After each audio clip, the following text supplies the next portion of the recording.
और जो राज शेखावत है ना, बड़बड़ बोल रहा है, वो भी बड़ा इनाम घोषित कर रहा था अखिलेश यादव को, ये करेगा तो ये करेंगे, वो करेंगे, तरह तरह की। ये राज शेखावत अभी तक जो है कि कांग्रेस पार्टी के कार्यालय में जूता चप्पल साफ कर रहा था। सलमान रहा होता, अब तक यादव रहा होता, कोई पीडीए का रहा होता तो उसके घर पर बुलडोजर चल गया होता, उसका इनकाउंटर भी हो गया होता। भारतीय जनता पार्टी की सरकार में जो है जनता बेहाल है और योगी जी जो है ना, एक केवल झूठे झूठे भाषण देने का काम कर रहे। कहते थे भ्रष्टाचार मुक्त, अभय मुक्त हम समाज देंगे। हमारे का तो ठिकाना नहीं कि कब क्या हो जाए। आए दिन दलितों की, पिछड़ों की हत्या हो रही है। पहले भैया अगर हिंदुओं का भला कर दो, अरे ये तिरुपति बालाजी मंदिर का। नमस्कार, मैं हयात अब्बास और आप देख रहे हैं 4 PM न्यूज़ नेटवर्क। लगातार करणी सेना के तरफ से अखिलेश यादव को धमकियां मिल रही हैं। करणी सेना अपनी हरकतों से बाज नहीं आ रहा है, अब तो हद पार हो गई है। करणी सेना के एक सदस्य ने कहा है कि जो अखिलेश यादव की ज़ुबान काटता है, जीभ काटता है, तो उसको 5 करोड़ का इनाम दिया जाएगा। इस तरह की बयानबाजी पूरे प्रदेश में चल रही है और प्रशासन खामोश है, सत्ता में बैठे लोग खामोश हैं। कैसे देख रहे हैं सर? समाजवादी के नेता है हमारे साथ, इनसे बात कर लेते हैं। क्या आप लोगों का अगला कदम रहेगा और क्या आप लोग इस पर विचार करें? देखिए, अलीगढ़ का करणी सेना का एक पदाधिकारी है, मदन चौहान नाम है। उसने पहले तो कहा था कि जो अखिलेश यादव को गोली मारेगा 5 करोड़ का इनाम दूंगा। फिर आज उसने बयान दिया है कि जो अखिलेश यादव की जीभ काट करके लाएगा तो हमारा संगठन 5 करोड़ का इनाम देगा। यह करणी सेना जो गिदड़ भपकी दिखा रही है, जो बार बार इनाम घोषित कर रही है, यह पूरी तरह से उत्तर प्रदेश सरकार के संरक्षण में और योगी आदित्यनाथ के संरक्षण में यह काम हो रहा है। मैं आपसे बात बता दूं, 5 अप्रैल को सम्राट अशोक की जयंती थी और जौनपुर में एक कार्यकर्ता है रितेश मौर्य, उसने तलवार से केक काटा और पुलिस ने उस पर FIR दर्ज करके उसको हवालात में बंद कर दिया। और करणी सेना वाले 12 अप्रैल को आप देखी होगी कि आगरा में जो है कि तलवार भांज रहे हैं, राइफल और रिवाल्वर हवा में लहरा रहे हैं और उत्तर प्रदेश की सरकार पूरी तरह चुप्पी साधे है, खामोश है।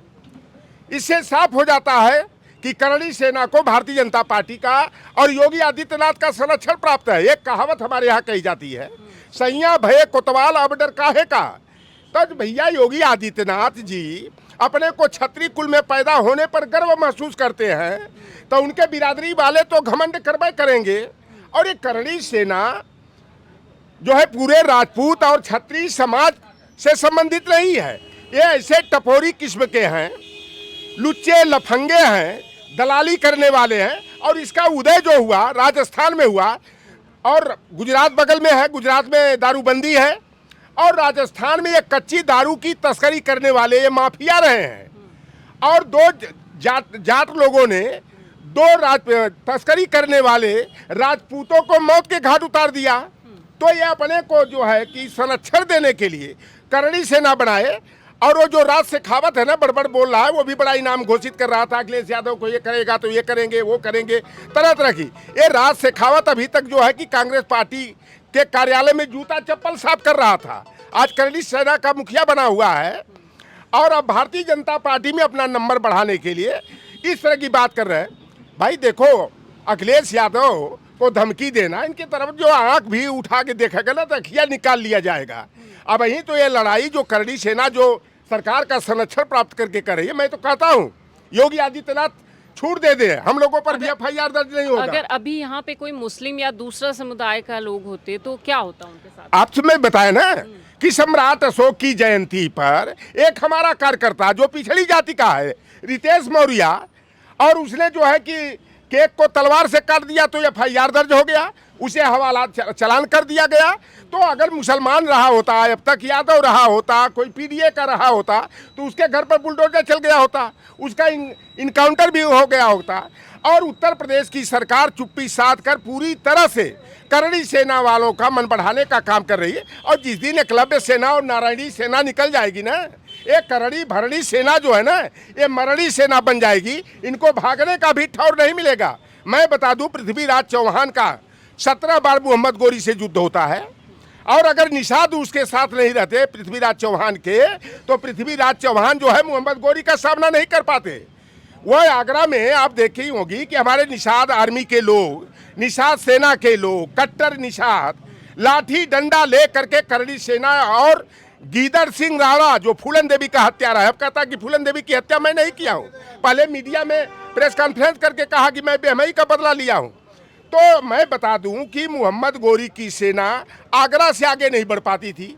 हमारे निषाद समाज के लोग वही जमुना नदी के किनारे एक चंदवार राजा थे, राजपूतों का वहां राज था, वहां कठिनर नामक स्थान पर हमारे निषादों ने काट काट करके, जैसे लौकी कोहड़ा कद्दू काटा जाता है, काट करके सरपत में फेंक करके जो है ना वहां पर किया, चील कौओं गीदड़ों को खिला दिया। और जब दूसरी 1191 की बात है, 1192 में जब वह चंबल नदी के किनारे सामना होता है तो हमारे कबीरपुरा दामोदरपुरा के निषाद जो है वहां पर जो है कि मोहम्मद गोरी की सेना को काट करके चंबल चरमावती नदी में फेंक करके कछुआ घड़ियाल मगरमच्छ को खिलाया। मतलब बहुत तो बड़ा ये हमारे पीडीए के सम्मान और स्वाभिमान की लड़ाई है। और करणी सेना वाले ये राजस्थान के उस दिन जो दावा कर रहे थे 5 करोड़ आएंगे, 5 लाख आएंगे, और मीडिया के लोगों ने कहा 80,000 आए थे, उसमें 3-4 हजार करणी सेना वाले थे और सभी के सभी भारतीय जनता पार्टी के कार्यकर्ता थे। और उसे जो है भारतीय जनता पार्टी के सांसद और विधायक, यहाँ तक कि उत्तर प्रदेश के मुख्यमंत्री जो है कि उनको भेजने का काम किए थे। एक खेत का बात है कि भैया घर फूटे गवार लूटे, तो हम गवारन के लूटे ना दे जाए। कुछ हमारी पार्टी में मलाई खाए हैं उन बेईमानों ने भी वो करणी सेना के नाम पर कुछ लोगों को भेजने का काम किया है। इसी लोगों की भी लिस्ट हम लोग बना रहे हैं। मैंने देखा मऊ से किसने भेजा, जौनपुर से किसने भेजा, बाराबंकी से किसने भेजा, कि ये सब हम लोग देख रहे हैं। मजा मारने के लिए पीडीए का साथ लोगे, हमारे साथ रहोगे और गद्दारी करने के लिए अखिलेश यादव को गाली सुनवाओगे। तो अच्छा, इन दिनों वक्फ का बड़ा विवाद चल रहा था, सुप्रीम कोर्ट ने बैकफुट पे एक बार सरकार को फिर ला दिया। देखो साफ साफ कहा है, जो हम लोग कह रहे थे वही हुआ। जो वक्फ बाय यूजर, इसमें कोई परिवर्तन नहीं होगा। वक्फ बाय यूजर में कोई हिंदू दूसरे गैर मुस्लिम नहीं होगा उसकी। और डीएम को जो अफरा तफरी में उत्तर प्रदेश के मुख्यमंत्री हिंदू मुसलमान करने के लिए इन्होंने जिलाधिकारियों को अधिकार दे दिया, वह अधिकार भी छिन गया। मैं जानना चाहता हूँ वक्फ बोर्ड में ये मोदी जी दावा कर रहे थे कि वक्फ की संपत्ति जब हमारे पास आएगी तो कोई मुसलमान क्या कहते हैं वो पंचर नहीं बनाएगा, गैराज में काम नहीं करेगा, सब माला माल हो जाएंगे। अरे बेईमानो, ये बताओ तिरुपति बालाजी में मुसलमान की बात छोड़ो, कोई पीडीए का हमारे कोई पिछड़ा दलित क्या वहाँ पर ट्रस्टी है क्या? और जीता जागता उदाहरण है जो राम मंदिर निर्माण ट्रस्ट 15 सदस्यीय बना है। वोट लेना था तो कल्याण सिंह हिंदू हृदय सम्राट और विनय कटियार कुर्मी अब तक दिखाइया नहीं दे रहे, कहाँ गुफा कंदरा में छिप गए। और जब मंदिर का शिलान्यास हो रहा था तो विनय कटियार रो रहे थे पुक्का फोड़ कर। हमारे नेता तो मुलायम सिंह यादव जी हैं, मुलायम सिंह यादव जी ने हम लोगों को सम्मान अधिकार देने का काम किया। तो बजरंग बली कहाँ चले गए भाई? उमा भारती और साध्वी तमरा, उस 15 सदस्यीय जो टीम बनी उस पर जो किसी हमारे पिछड़े वर्ग के लोगों को नहीं रखा गया और उसका नृपेंद्र मिश्रा को अध्यक्ष बनाया गया जो कि मुख्य सचिव था हमारी सरकार में। और जो गोली वहाँ चला, नेताजी को बार बार कटघरे में खड़ा किया जाता है। नृपेंद्र मिश्रा जो मोदी का दुलारा था, अटल बिहारी वाजपेयी का रिश्तेदारी जोड़ता था, और उसी नृपेंद्र मिश्रा का लड़का जो है श्रावस्ती से भाजपा का उम्मीदवार बना था। गोली उसने चलाया आरएसएस के इशारे पर, समाजवादी पार्टी की सरकार को बदनाम करने के लिए, मुलायम सिंह यादव को बदनाम करने के लिए। तो ये आरएसएस के लोग, भारतीय जनता पार्टी के जो लोग कर रहे हैं, पहले भैया अगर हिंदुओं का भला कर दो।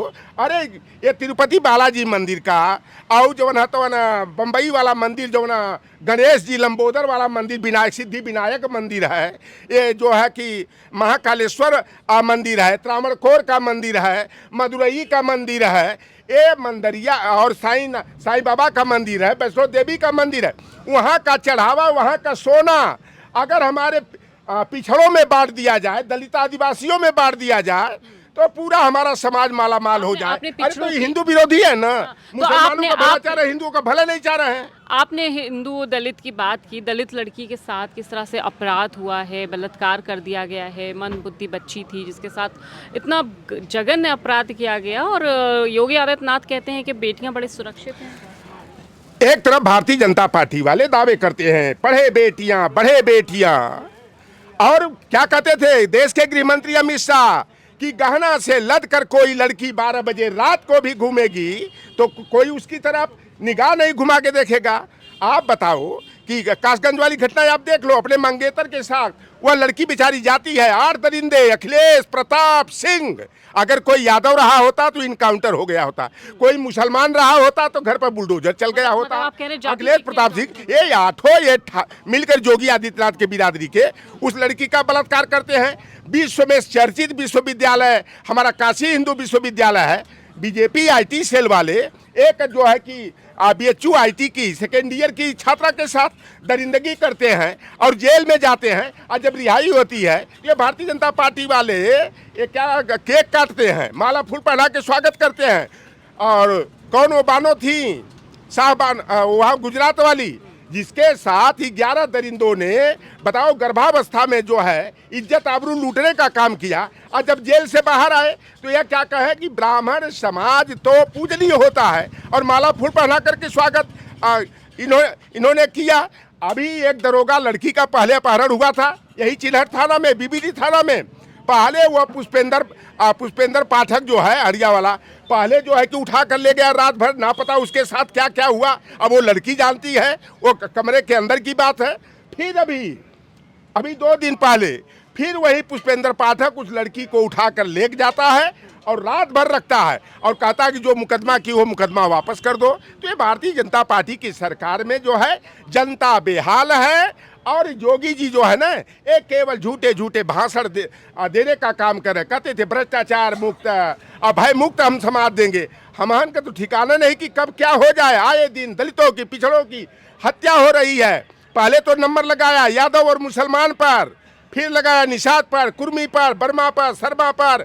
अरे अब देखो दलित को योगी के बिरादरी वाले एक दिलीप सिंह करके है, 7 दरिंदे ठाकुरों को लेकर के, एक बेचारा दलित समाज का हमारा व्यक्ति था हरिया करछना क्षेत्र में, और वह जब गेहूं का बोझा ढोने से मना कर दिया, अधमरा करके बोझ गेहूं के बोझ में बांध करके उसको आग लगा कर जला करके मार दिया गया।